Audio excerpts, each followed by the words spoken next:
ഫോട്ടോലൂസിൻ്റെ പുതിയൊരു വീഡിയോയിലേക്ക് എല്ലാവർക്കും സ്വാഗതം. അപ്പോൾ ഇന്ന് നമ്മൾ വന്നിട്ടുള്ളത് ടെർമെക്സിൻ്റെ ഒരു സീരീസ് ആയിട്ടാണ്. ടെർമെക്സിൻ്റെ ഒരു full series A to Z കാര്യങ്ങൾ നമ്മൾ ഈ സീരീസിൽ പറയും. ഒരു ട്യൂട്ടോറിയൽ പോലെയാണ് ചെയ്യുക. ഞാൻ കുറച്ച് കാര്യങ്ങൾ ഇതിൽ ചെയ്യും, അപ്പോൾ നിങ്ങൾക്കത് കണ്ട് മനസ്സിലാക്കാനും അത് പ്രാക്ടിക്കലി ചെയ്യാനും നിങ്ങൾക്ക് സാധിക്കും. അപ്പോൾ അതിൻ്റെ ഫസ്റ്റ് വീഡിയോ എന്ന നിലയ്ക്ക് നമ്മളിന്ന് കുറച്ച് ബേസിക് ആയിട്ടുള്ള കമൻറ്റ്സ് നമ്മളിന്ന് നോക്കും. വളരെ കുറച്ചായിട്ട് നമ്മൾ പോവുള്ളൂ. ഇന്നത്തെ വീഡിയോയിൽ ഒരു 4 കമൻറ്റോ അല്ലെങ്കിൽ 5 കമൻറ്റ്സോ ഒക്കെ നോക്കിയിട്ട് പിന്നെയുള്ള വീഡിയോസിൽ നമുക്കത് കൂട്ടി കൊണ്ടുവരാം. അപ്പോൾ ഇന്ന് ഒരു ഇൻട്രൊഡക്ഷൻ പോലെ കുറച്ച് കാര്യങ്ങൾ ഞാൻ പറയും. ആദ്യം ടെർമെക്സ് എന്താണെന്ന് അറിയാത്ത ആൾക്കാർക്ക്, ടെർമെക്സ് എന്ന് പറഞ്ഞാൽ ടെർമിനൽ പോലെ വർക്ക് ചെയ്യുന്ന വിൻഡോസിൽ ലഭ്യമല്ല. വിൻഡോയിൽ കമാൻഡ് പ്രോംപ്റ്റാണ്, പക്ഷെ അതിൽ ആ പരിപാടി നടക്കില്ല. ഉബുണ്ടു ലിനക്സ്, കാളി ലിനക്സിലൊക്കെ പോലെ അതിലുള്ള ടെർമിനൽ കൺസോൾ പോലെ ടെർമെക്സ് ആൻഡ്രോയിഡിൽ വർക്ക് ചെയ്യും. അത്രയേ ഉള്ളൂ. സിമ്പിളായിട്ട് പറയുകയാണെങ്കിൽ ഒരുവിധമുള്ള എല്ലാ പാക്കേജസും, ഒരുപാട് ടൂൾസ് ഗിറ്റ്ഹബിൽ അവൈലബിൾ ആണ്. പ്രോഗ്രാമിംഗ് പഠിക്കാനും എത്തിക്കൽ hacking, cyber security, networking related ആയിട്ടുള്ള ഒരുപാട് കാര്യങ്ങൾ നിങ്ങൾക്ക് ഒരു ലാപ്ടോപ്പിൻ്റെ സഹായമില്ലാതെ പഠിക്കാൻ പറ്റും. അപ്പം അതാണ് ഇതിൻ്റെ ഏറ്റവും പ്രധാനപ്പെട്ട ഒരു കാര്യമായിട്ട് എനിക്ക് പറയാനുള്ളത്. പിന്നെ ടെർമെക്സിൻ്റെ കൂടുതൽ കാര്യങ്ങൾ നിങ്ങൾക്ക് അറിയണമെങ്കിൽ ഈ ഒരു സീരീസ് ഫുള്ളായിട്ട് നിങ്ങൾ ഫോളോ ചെയ്യണം എന്നാണ് എനിക്ക് റിക്വസ്റ്റ് ചെയ്യാനുള്ളത്. അപ്പോൾ നമ്മൾ ആ വീഡിയോൻ്റെ പ്രധാനപ്പെട്ട ഘട്ടത്തിലേക്ക് കിടക്കുകയാണ്. ടെർമെക്സ് ഡൗൺലോഡ് ചെയ്യാനായിട്ടുള്ള ഒരു കാര്യം, നിങ്ങൾ F-Droid ടെർമെക്സ് എന്ന് സെർച്ച് ചെയ്തിട്ട് അതിൽ പോയി കഴിഞ്ഞാൽ ഡൗൺലോഡ് ചെയ്യാം. അതിൻ്റെ ഒരു ചെറിയൊരു ഷോർട്ട് വീഡിയോ ഞാൻ ഉടനടി അപ്ലോഡ് ചെയ്യുന്നതായിരിക്കും.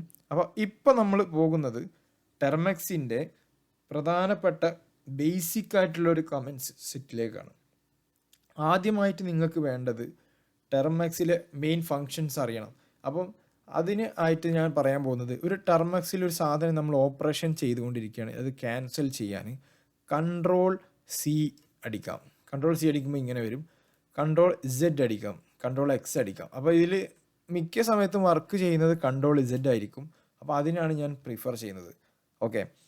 പിന്നെ ശ്രദ്ധിക്കേണ്ട ഒരു കാര്യം, സ്പെല്ലിംഗ് മിസ്റ്റേക്കുകൾ ഭയങ്കരമായിട്ട് ഇതിന് പ്രശ്നം ഉണ്ടാക്കും. സ്പെല്ലിംഗ് മിസ്റ്റേക്കുകൾക്ക് ഇവിടെ പ്രാധാന്യമില്ല. സ്പെല്ലിംഗ് മിസ്റ്റേക്കുകൾ വരാൻ പാടില്ല, തീരെ വരാൻ പാടില്ല. അത് ബുദ്ധിമുട്ടുണ്ടാക്കുന്ന ഒരു കാര്യമാണ്. ഓക്കെ. അപ്പോൾ അത് പ്രത്യേകം ശ്രദ്ധിക്കണം. സ്പെല്ലിംഗ് മിസ്റ്റേക്കുകൾ തീരെ വരാൻ പാടില്ല. ഓക്കെ. അപ്പോൾ ഇനി ആദ്യത്തെ കമൻറ്റിലേക്ക് പോവാണ്. ആദ്യം നമ്മൾ എല്ലാ പ്രോഗ്രാമിംഗ് ലാംഗ്വേജിലുള്ള പോലെ ഇതിലും ഇത് ഷെൽ പ്രോഗ്രാമിംഗ് ആണ് കേട്ടോ. ഷെൽ സ്ക്രിപ്റ്റിംഗ് എന്ന് പറഞ്ഞ പോലെ ഷെൽ പ്രോഗ്രാമിംഗ് ആണ്. ഈ കാണുന്നതാണ് ഷെൽ. ഈ ഒരു ബ്ലാക്ക് സ്ക്രീനുള്ള ഡോളർ സിമ്പിൾ വെച്ച് തുടങ്ങുന്നത് ആണ് ഷെൽ പ്രോഗ്രാമിങ്ങിൻ്റെ സ്റ്റാർട്ടിങ്. അപ്പം എല്ലാത്തിലുള്ള പോലെ പ്രിൻ്റ് ചെയ്യാൻ വേണ്ടിയിട്ട്, ഒരു കണ്ടൻറ്റിനെ പ്രിൻ്റ് ചെയ്യാൻ അല്ലെങ്കിൽ അത് ഡിസ്പ്ലേ ചെയ്യാൻ എക്കോ ആണ് നമ്മളിവിടെ യൂസ് ചെയ്യുക. എക്കോ ഹലോ വേൾഡ് എന്ന് അടിച്ചു കഴിഞ്ഞാൽ എക്കോ ഹലോ വേൾഡ് വരും. എക്കോ വരില്ല. എക്കോ പറയുമ്പോൾ നമുക്ക് എന്താണോ വേണ്ടത് അത് നമുക്ക് തിരിച്ച് ഇങ്ങോട്ട് കിട്ടണം, ഡിസ്പ്ലേ ചെയ്യണം കൺസോളിൽ. അതാണ് ഇവിടുത്തെ ലക്ഷ്യം. എക്കോ വെച്ച് നമുക്ക് എന്തും ചെയ്യാം. എന്തും ഡിസ്പ്ലേ ചെയ്യാം. ഇപ്പോൾ നെയിം വേണമെങ്കിൽ നെയിം കൊടുക്കാം. എക്കോ വെച്ച് നമുക്കൊരു ലിസ്റ്റ് പ്രിൻറ്റ് ചെയ്യാം. പല പരിപാടികളുണ്ട്. അപ്പം ജസ്റ്റ് അതൊരു ബേസിക് സംഭവമാണ്. ഇന്ന് നമുക്ക് വേണ്ടത് ഇതിൻ്റെ അടുത്ത ഒരു കാര്യം, ഏറ്റവും കൂടുതൽ ഇമ്പോർട്ടൻസ് അല്ലെങ്കിൽ നമുക്ക് ആവശ്യമുള്ള ഒരു കാര്യമായിട്ടുള്ളത് ഇതിൻ്റെ പാത്തുകൾ കണ്ടുപിടിക്കാൻ പ്രിൻ്റ് വർക്കിംഗ് ഡയറക്ടറി എന്ന് പറയുമ്പോൾ PWD, ഇതാണ് നമ്മളിപ്പോൾ വർക്ക് ചെയ്തുകൊണ്ടിരിക്കുന്ന സ്ഥലം. അതിൻ്റെ പാത്താണ് ഇപ്പോൾ ഇവിടെ കാണിക്കുന്നത്. ഇത് സ്റ്റാർട്ട് ചെയ്യുന്നത് ഒരു സ്ലാഷ് വെച്ചിട്ടാണ്. അപ്പോൾ അതെന്താണെന്ന് വെച്ചാൽ റൂട്ടിനെ സൂചിപ്പിക്കുന്നതാണ് ഈ സ്ലാഷ്. ബ്ലാങ്ക് സ്ലാഷ് എന്നുള്ളത് റൂട്ടിനെ സൂചിപ്പിക്കുന്ന ഒരു സംഭവമാണ്. അപ്പോൾ അത് ശ്രദ്ധിക്കുക. നമ്മളിപ്പോൾ ഉള്ളത് ഹോമിലാണ്. ഹോമിലിപ്പോൾ നമുക്ക് നിലവിൽ ഹോമിൽ എന്തൊക്കെ ഉണ്ട് എന്ന് ലിസ്റ്റ് ചെയ്യുന്ന അടുത്തൊരു കമൻറ്റ്. അപ്പോൾ നമ്മളിപ്പോൾ 2 കമൻറ്റ് പഠിച്ചു, എക്കോ PWD. ഇനി ലിസ്റ്റ് ഡയറക്ടറീസ്, നമുക്ക് ഫോൾഡേഴ്സ്, ഫയൽസ് എല്ലാം ലിസ്റ്റ് ചെയ്യാൻ വേണ്ടിയിട്ട് LS എന്ന് യൂസ് ചെയ്യാൻ പറ്റും. അപ്പം ഇവിടെ ഓൾറെഡി ഞാൻ കുറച്ച് കാര്യങ്ങളൊക്കെ ചെയ്തു വെച്ചിട്ടുണ്ട്. ഇതൊരു ഫയലാണ്. ഈ ബ്ലൂ കളറിൽ കാണിക്കുന്നതൊക്കെ ഫോൾഡേഴ്സാണ്. ഈ വൈറ്റ് കളറിൽ കാണിക്കുന്ന ടെക്സ്റ്റിലുള്ളതൊക്കെ ഫയൽസാണ്. ഓക്കെ. അപ്പോൾ അത് ശ്രദ്ധിക്കുക. അപ്പോൾ ഇനി നമുക്ക് അറിയേണ്ടത്, നമുക്കിപ്പം ഫോൾഡേഴ്സ് ലിസ്റ്റ് ചെയ്യാൻ നമ്മൾ പഠിച്ചിട്ടുണ്ട്. ഇനി നമുക്ക് അടുത്തത് വേണ്ട ഒരു കാര്യം എന്ന് പറയുമ്പോൾ ഫോൾഡേഴ്സിൻ്റെ ഉള്ളിലേക്ക് പോകാൻ ഡയറക്ടറി ചേഞ്ച് ചെയ്യണം. ഹോമിൽ നിന്ന് നമുക്ക് മറ്റൊരു സ്ഥലത്തേക്ക് പോകണം. അങ്ങനെ വരുമ്പോൾ നമ്മൾ നോക്കേണ്ട ഒരു കാര്യം എന്ന് പറഞ്ഞിട്ടുണ്ടെങ്കിൽ CD ആണ്, ചേഞ്ച് ഡയറക്ടറി എന്ന് പറയുമ്പോൾ ഡയറക്ടറി നെയിമാണ് കൊടുക്കുക, ടെസ്റ്റ്. അപ്പോൾ നമ്മളിപ്പോൾ ടെസ്റ്റിലോട്ട് പോയി എന്ന് പറഞ്ഞാൽ നമ്മൾ ഡയറക്ടറി ചേഞ്ചായി. ഈ ചേഞ്ചായ ഡയറക്ടറി നമുക്ക് തിരിച്ചു വരണമെങ്കിൽ പാരൻറ്റ് ഡയറക്ടറിയിലേക്ക് തിരിച്ചു പോകാൻ ഡോട്ട് എന്ന് അടിച്ചു കൊടുത്താൽ നമ്മൾ തിരിച്ചു വരും. ഓക്കെ, അപ്പോൾ ഇനി ഇതുപോലെ തന്നെ നമുക്ക് ഈ CD വെച്ചിട്ട് ഒരുപാട് യൂസസ് ഉണ്ട്. അപ്പോൾ നമുക്ക് LS മുന്നേ കാണിച്ച LS വെച്ചിട്ടും ഒരുപാട് യൂസസ് ഉണ്ട്. അപ്പോൾ നമുക്ക് ഇതൊക്കെ അറിയണം. അപ്പോൾ ഇതൊക്കെ അറിയണമെങ്കിൽ നമുക്ക് 2 കമൻസാണ് ഇവിടെ യൂസ് ചെയ്യാനുള്ളത്. അപ്പോൾ അത് നോട്ട് ചെയ്ത് വെക്കുക. ഇത് നോട്ട് ചെയ്യുന്നത് നിങ്ങൾക്ക് ഒരു യൂസ്ഫുൾ ആവാൻ. ഞാൻ ഇതിൻ്റെ ഒരു ഫുൾ ഡോക്യുമെൻറ്റ് ബേസിക് കമൻസ് ഒരു 19-20 ഉണ്ട്. അതിൻ്റെ ഒരു ഡോക്യുമെൻ്റ് ആദ്യം ഞാൻ തരും. അത് ഈ ഒരു 3 വീഡിയോ കംപ്ലീറ്റ് ആവുന്നതോടുകൂടി അത് ഞാൻ നിങ്ങൾക്ക് സെൻഡ് ചെയ്ത് തരും. നിങ്ങൾക്ക് കമൻസ് ഡിസ്ക്രിപ്ഷനിൽ എവിടെയൊക്കെ ആഡ് ചെയ്തു. അത് കഴിഞ്ഞിട്ട് അഡ്വാൻസിലേക്ക് വരുമ്പോൾ അതിൻ്റെ ഒരു ഡോക്യുമെൻറ്റ് പ്രിപ്പയർ ചെയ്ത് തരും. ഇപ്പോൾ നിങ്ങൾക്കിപ്പോൾ കൂടുതൽ പഠിക്കാൻ ഏറ്റവും ശ്രദ്ധിക്കുക, ഹെൽപ്പ് അടിച്ചിട്ട് CD കൊടുത്തു കഴിഞ്ഞാൽ CDൻ്റെ എല്ലാ യൂസേജസും ഇവിടെ വരും. CD എന്താണ്, എങ്ങനെയാണ് കാര്യങ്ങൾ എന്നൊക്കെ വെച്ചിട്ട് ഫുൾ കാര്യങ്ങൾ ഇവിടെ വരുന്നതായിരിക്കും. Change the shell working directory, അതാണ് ഇതിൻ്റെ യൂസ്. പിന്നെ ഇതിൻ്റെ കുറച്ച് യൂസേജസ് ഇവിടെ കാണിക്കുന്നുണ്ട്. ഡോട്ട് വെച്ചിട്ടും മൈനസ് വെച്ചിട്ടൊക്കെയുള്ള കുറച്ച് കാര്യങ്ങൾ. ഇനി ഇതിനും ഡീറ്റെയിൽഡ് ആയിട്ട് പുറത്തുനിന്നൊരു പാക്കേജ് ഇൻസ്റ്റാൾ ചെയ്തിട്ടുള്ളൊരു പരിപാടിയുണ്ട്. അപ്പോൾ അതിന് നിങ്ങൾ PKG ഇൻസ്റ്റാൾ മാൻ എന്നടിച്ചു കഴിഞ്ഞാൽ, ഞാനിത് ഓൾറെഡി ഇൻസ്റ്റാൾ ചെയ്ത സംഭവമാണ്, എന്നാലും ഓൾറെഡി ഇൻസ്റ്റാൾഡ് ആണ്. അപ്പോൾ നിങ്ങളത് ആദ്യമായി ചെയ്യുമ്പം ഈ ഒരു സാധനം PKG ഇൻസ്റ്റാൾ മാൻ അടിച്ചു കഴിഞ്ഞാൽ മാനുവൽ കിട്ടും. മാനുവൽ എന്ന് പറഞ്ഞാൽ നമുക്കറിയാം യൂസർ മാനുവൽ പോലെ, നമ്മൾ സാധനം മേടിക്കുമ്പോൾ അതിൻ്റെ കൂടെ ഒരു കുറേ ബുക്ക് ഉണ്ടാവുമല്ലോ എങ്ങനെ യൂസ് ചെയ്യണം എന്നുള്ളത്, അതുപോലത്തെ അല്ലാണ്. മാൻ CD എന്ന് അടിച്ചു കഴിഞ്ഞാൽ no entry for CD in manual എന്നാണ് പറയുന്നത്. അപ്പോൾ മാനുവലിൽ CDക്കുള്ള എൻട്രി ഇല്ല. ഇനി CD മാൻ LS അടിച്ച് നോക്കാം, ചില എൻട്രികൾ കൊടുത്തിട്ടുണ്ടാവില്ല. LS അടിക്കുമ്പോൾ നമുക്കിവിടെ കാണാൻ പറ്റും മാനുവലുണ്ട്, കണ്ടോ. ഇതിൽ എങ്ങനെ യൂസ് ചെയ്യണം എന്നുള്ള കാര്യങ്ങളൊക്കെ പറഞ്ഞിട്ട് കറക്റ്റ് കൊടുത്തിട്ടുണ്ട്. ഇനി ഇതുപോലെ നമുക്ക് എല്ലാത്തിനും അവൈലബിൾ ആണെന്നില്ല, പക്ഷേ ഒരുവിധം സാധനത്തിനൊക്കെ അവൈലബിൾ ആണ്. അപ്പോൾ അത് ശ്രദ്ധിക്കാം. അപ്പം ഈ മിസ്സായ കാര്യങ്ങൾ ഇപ്പോൾ CD വെച്ചിട്ട് 4-5 യൂസസ് ഉണ്ട്. അതൊക്കെ നമുക്ക് ഞാൻ എൻ്റെ ഡോക്യുമെൻറ്റിൽ ഉൾപ്പെടുത്തുന്നതായിരിക്കും.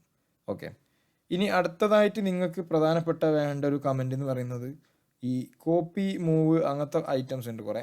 അതൊക്കെയാണ് നമുക്ക് ഇനി ഡിസ്കസ് ചെയ്യാനുള്ളത്. അതിന് മുന്നേ നിങ്ങൾ മനസ്സിലാക്കിയിരിക്കേണ്ട വളരെ പ്രധാനപ്പെട്ട നമ്മൾക്ക് അധികം യൂസ് ചെയ്യാത്തായിട്ടുള്ളൊരു കമൻ്റ് ഉണ്ട്. അത് ഞാനിപ്പോൾ പറഞ്ഞുതരാം.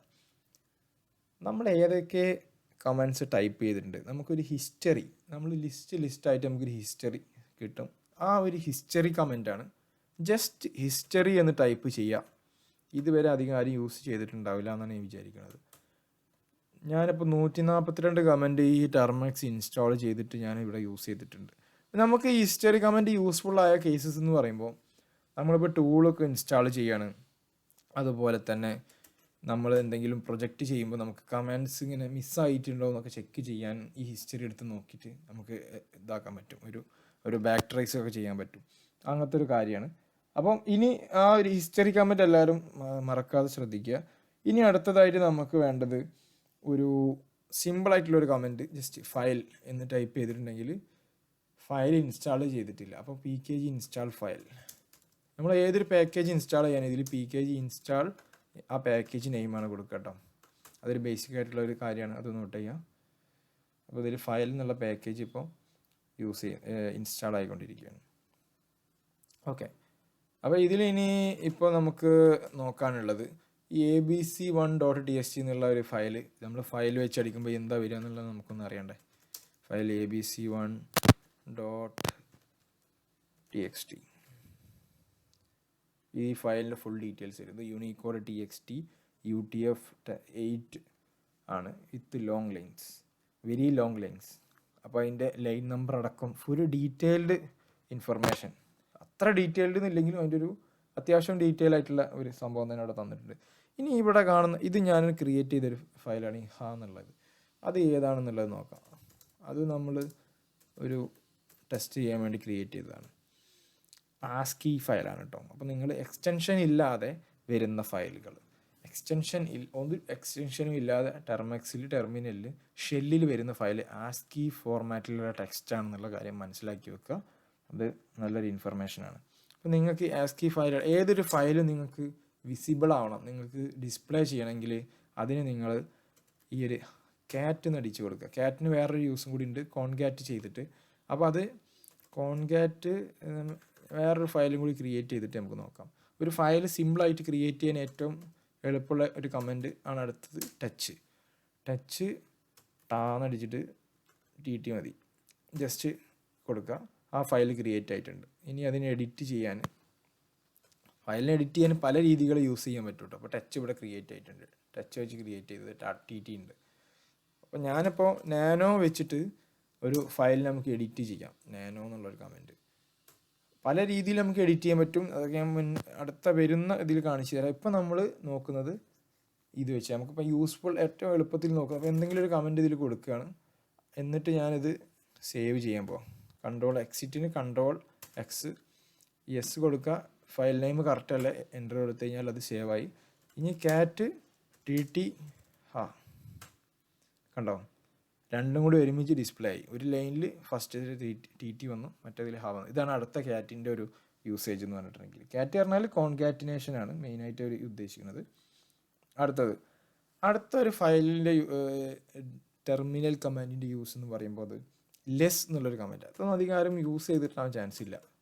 ലെസ് ഒരു ഫയൽ നെയിം കൊടുക്കണം. ഈ ലെസ്സിൻ്റെ യൂസേജ് എന്താ പറഞ്ഞാൽ വലിയൊരു ഫയലുണ്ട്. ഇപ്പോൾ ഈ ഒരു പറഞ്ഞ പോലെ വെരി ലോങ് ലൈൻസ് അല്ല ഇത്. ഞാൻ ഈ ഒരു കമാൻഡ് യൂസേജ് വർക്ക് ചെയ്യാൻ വേണ്ടി ടെസ്റ്റ് ചെയ്തതാണ്. അപ്പോൾ ഇതിന് നമ്മൾ abc1.txt എന്ന് കൊടുത്തു കഴിഞ്ഞാൽ വലിയ ഫയൽസൊക്കെ നമുക്ക് റീഡബിലിറ്റി എളുപ്പമാക്കാൻ, നമുക്ക് ഈസി ആയിട്ട് വായിക്കാനും കാര്യങ്ങൾക്കൊക്കെയാണ് ഇതിൻ്റെ ഒരു ഹെൽപ്ഫുൾ എന്ന് പറയുന്നത്. ഇത് നമുക്ക് കണ്ടോ, ഇങ്ങനെ അപ്പ് ഡൗൺ ആരോ വെച്ചിട്ട് സുഖമായിട്ട് ഇതിങ്ങനെ വായിക്കാം. സൈഡിലേക്ക് നീക്കാൻ നമ്മൾ ആരോ വെച്ച് യൂസ് ചെയ്യാൻ പറ്റും. ഈ ഒരു ആരോ വെച്ചിട്ട് യൂസ് ചെയ്യാൻ പറ്റും. ഓക്കെ, അപ്പോൾ ഇതാണ് ഇതിന്. ഇത് Ctrl+Z അടിച്ചാൽ അത് എക്സിറ്റ് ആവും, സ്റ്റോപ്പ് ആവും. അപ്പം ലെസ്സിൻ്റെ ഒരു ഫങ്ഷണാലിറ്റി അതാണ്. ഇനി അടുത്ത ഒരു കമൻറ്റ് എന്ന് പറയുമ്പോൾ നമ്മൾ കോപ്പി, മൂവ്, ഈ രണ്ട് കമൻറ്റ്സ് ഇത് നമ്മൾ ബേസിക്കായിട്ട് അറിഞ്ഞിരിക്കേണ്ട ഒരു കാര്യമാണ്. കോപ്പി എന്ന് പറയുമ്പം ഒരു ഫയൽ മറ്റൊരു ഫയലിലേക്ക് കോപ്പി ചെയ്യാം. ഒരു ഫോൾഡർ, ഒരു ഡയറക്ടറി, ഫോൾഡർ അല്ലെങ്കിൽ ഡയറക്ടറി വേറൊരു ഡയറക്ടറിക്ക് ഡയറക്റ്റ് കോപ്പി, ആ ഡയറക്ടറി വേറൊരു ഡയറക്ടറിയായി കോപ്പി ചെയ്യുക. അതിന് ഈസി ആയിട്ട് പറയുമ്പോൾ LS അടിച്ചിട്ട് ഞാൻ കാണിച്ചു തരാം. ഈ ഒരു TT എന്ന് പറഞ്ഞൊരു ഫയലിനെ ഞാൻ കോപ്പി ചെയ്തിട്ട് വേറൊരു TT ഫയൽ ഉണ്ടാക്കണം സെയിം കണ്ടൻറ്റിൽ. cp_TT1 LS TT1 വന്നിട്ടുണ്ട്. TT1 അടിച്ചു കഴിഞ്ഞാൽ സെയിം ഫയൽ തന്നെ വരും. അതുപോലെ ഫോൾഡറും അങ്ങനെ തന്നെ. അത് നിങ്ങളൊന്ന് ചെയ്ത് നോക്കട്ടോ, സെയിം കാര്യമാണ്. ഫോൾഡർ അതുപോലെ കോപ്പി. മൂവ് ചെയ്യാനും റീനെയിം ചെയ്യാനും കൂടി MV നമുക്ക് യൂസ് ചെയ്യാം. MV എന്നുള്ളത് റീനെയിം ചെയ്യാനും കൂടി യൂസ് ചെയ്യുക എന്നുള്ള കാര്യം നിങ്ങൾ മറന്നു പോകാതിരിക്കണം, വിട്ടു പോകരുത്. അതിന് വേണ്ടിയിട്ട് TT1നെ ഞാൻ ഇവിടുന്ന് മൂവ് ചെയ്തിട്ട് TT1നെ test1ലേക്ക് മാറ്റണം. CD test1. test1ൽ ഇപ്പോൾ എന്തൊക്കെയുണ്ട് നോക്കാം. test1ൽ നമുക്കിപ്പോൾ ടെസ്റ്റ് സബ് എന്നൊരു സബ് ഫോൾഡർ ഉണ്ട്. അപ്പോൾ ആ സബ് ഫോൾഡറിൻ്റെ ഉള്ളിലേക്ക് നമുക്ക് കൊണ്ടുപോകാം. ഓക്കെ, ബാക്കിലോട്ട് പോവാണ്. അപ്പം ഇതിലിപ്പോൾ CD-ൻ്റെ കുറച്ച് യൂസേജസ് ഉണ്ട്. CD-, അതുപോലെ CD.CD, ഈ ഒരു സിമ്പിൾ, ഈ സിമ്പിളല്ല, ഈ സിമ്പിൾ, ഇതൊക്കെ പല യൂസ്. അപ്പോൾ അതൊക്കെ നിങ്ങൾ ചെക്ക് ചെയ്യുക. നമ്മൾ ഡോക്യുമെൻറ്റിലൊക്കെ ഓൾറെഡി ആഡ് ചെയ്തിട്ടുണ്ട്. പക്ഷേ നിങ്ങളത് ചെക്ക് ചെയ്യുക. ഡോക്യുമെൻറ്റ് കിട്ടുമ്പോൾ അതിന് നിങ്ങൾക്കൊരു ഐഡിയ കിട്ടും. ഓക്കെ, അപ്പോൾ നിങ്ങൾ ഈ ഒരു കാര്യം മൂവ് കോപ്പിയിൽ ഏറ്റവും പ്രധാനപ്പെട്ടത് മൂവിന് റീനെയിം ഉണ്ട് എന്നുള്ള കാര്യം മറക്കാതിരിക്കുക. MV നമ്മൾ മൂവ് ചെയ്യാൻ പോകുന്നത് TT1നെ ടെസ്റ്റ് ഫോൾഡറിൽ test1ൽ ടെസ്റ്റ് സബിലേക്ക് മൂവ് ചെയ്യണം. ഓക്കെ, TT1 ഇവിടെ ഇല്ല, പക്ഷേ CD test1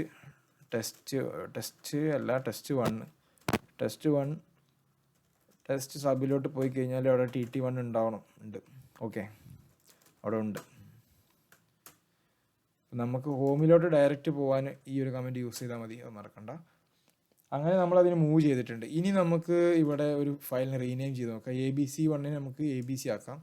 MV abc1.txt, അതിനെ നമ്മൾ abc.txt-ലേക്ക് മൂവ് ചെയ്യണം, റീനെയിം ചെയ്യണം. Okay, renamed. ക്യാറ്റ് അടിച്ച് കഴിഞ്ഞാൽ അത് കാണാൻ പറ്റും. നമുക്ക് പിന്നെ നോക്കാം. അപ്പം നമ്മളിപ്പോൾ ഏകദേശം ഇവിടെ ഒരു 11 കമൻറ്റോളം നമ്മളിവിടെ പറഞ്ഞു കഴിഞ്ഞിട്ടുണ്ട്. അപ്പോൾ ഇന്നത്തെ വീഡിയോയിൽ ഇത്രയേ ഉള്ളൂ.